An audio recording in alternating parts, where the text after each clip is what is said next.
কি ক'ব আজিৰ বিষয়ে যি দেখিবলৈ পোৱা গৈছে দুখ এটা জনঘটনা।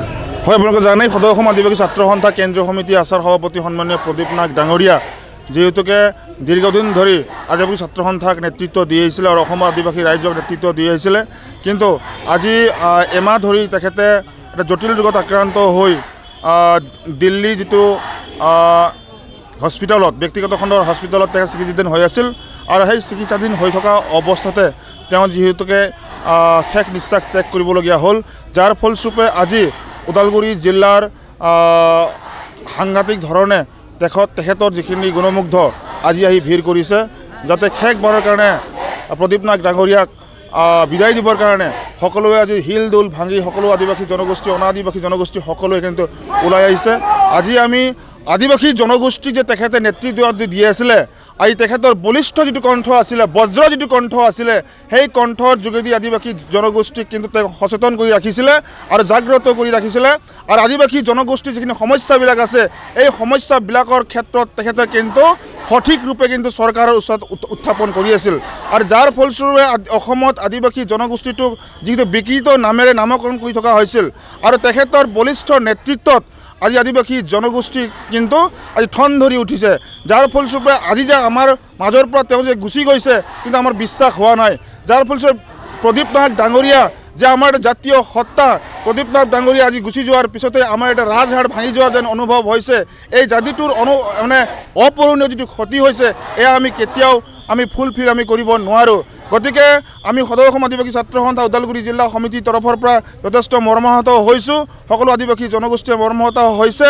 আৰু এই জেগাতে আমি ক'ব বিচাৰিছোঁ যে তেখেতৰ যি নেতৃত্ব আছিলে আদিবাসী জনগোষ্ঠীৰ ক্ষেত্ৰত, আদিবাসী জনগোষ্ঠীৰ কাৰণে যিখিনি তেওঁ অৱদান দি থৈ গৈছে, তেখেতৰ যিখিনি নীতি আৰু আদৰ্শবিলাক আছিলে, আমি নিশ্চিতভাৱে তেখেতৰ নীতি আৰু আদৰ্শক আমি ক্ষীৰোগিত কৰি আমি আগন্তুক দিনত যি আদিবাসী ছাত্ৰ সন্থাৰ যিখিনি আমাৰ আন্দোলনবিলাক আছে, সেই আন্দোলনবিলাক আমি অব্যাহত ৰাখিম।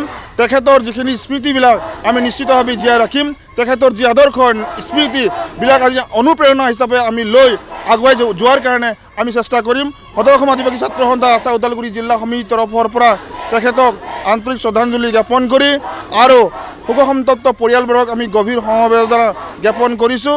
আমি আশা ৰাখিছোঁ যে অনাগত দিনৰ যি কাৰ্যসূচীবিলাক আছে, তেখেতৰ যিখিনি সৎকাৰৰ পৰা আদি কৰি গোটেইখিনি যিখিনি আছে নীতি নিয়ম অনুসৰি কৰা হ'ব। আৰু আজিৰ যিটো সমাগম আমি দেখিবলৈ পাইছোঁ যে প্ৰদীপ নাগ ডাঙৰীয়া যে আদিবাসীসকলৰ যে এটা কণ্ঠ আছিল, আদিবাসী জনগোষ্ঠীৰ যে এটা আৱাজ আছিল, সেয়া আজি স্বতঃস্ফূৰ্তভাৱে সকলো অহাৰ পিছত আমি সকলোৱে গম পাইছোঁ। গতিকে প্ৰদীপ নাগৰ যে আমাৰ মাজৰ পৰা তেওঁ যে গুচি গৈছে বুলি আমি কেতিয়াও অনুভৱ নকৰোঁ।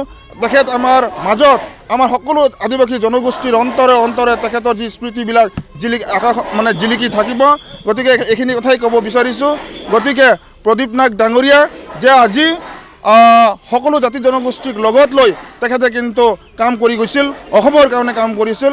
আৰু আজি তেখেতে আমাৰ মাজৰ পৰা যি গুচি গৈছে, সেয়া আমি কেতিয়াও তেখেতক পাহৰিব নোৱাৰোঁ। তেখেতৰ যি পৰিয়াল, দুগৰাকীকৈ সন্তান আৰু পৰিবাৰ আৰু তেখেতৰ পিতৃ মাতৃ আজি তেখেতে এৰি থৈ যাবলগীয়া হ'ল। গতিকে জাতিৰ কাৰণে তেখেতে যিখিনি আমাক সময় দিলে, সেই সময়টো তেখেতৰ বহুমূলীয়া সময় আছিল। আৰু তেখেতৰ যিখিনি কৰ্মৰাজিবিলাক আমাৰ মাজত সদায় বাহাল থাকিব। নিশ্চিতভাৱে চৰকাৰক আমি আদিবাসী ছাত্ৰ সন্থাৰ তৰফৰ পৰা এটাই কথা আমি জনাব বিচাৰিছোঁ যে চৰকাৰে এই পৰিয়ালটোৰ ক্ষেত্ৰত এটা ভাল যাতে এটা চিন্তা কৰে। কাৰণ প্ৰদীপ নাগ ডাঙৰীয়া যে এটা জাতীয় এটা নেতা, প্ৰদীপ নাগ ডাঙৰীয়া যিহেতুকে অসমৰ কাৰণে কাম কৰিছিল, অসমৰ জাতি সত্তাৰ কাৰণে কাম কৰি আছিল, সেইকাৰণে চৰকাৰে যিটো পৰিয়াল আছে, পৰিয়ালক যাতে ভাল এটা সংস্থাপন দিবৰ কাৰণে আমি আদিবাসী ছাত্ৰ সন্থাৰ তৰফৰ পৰা বিনম্ৰতাৰে আমি দাবী জনাইছোঁ।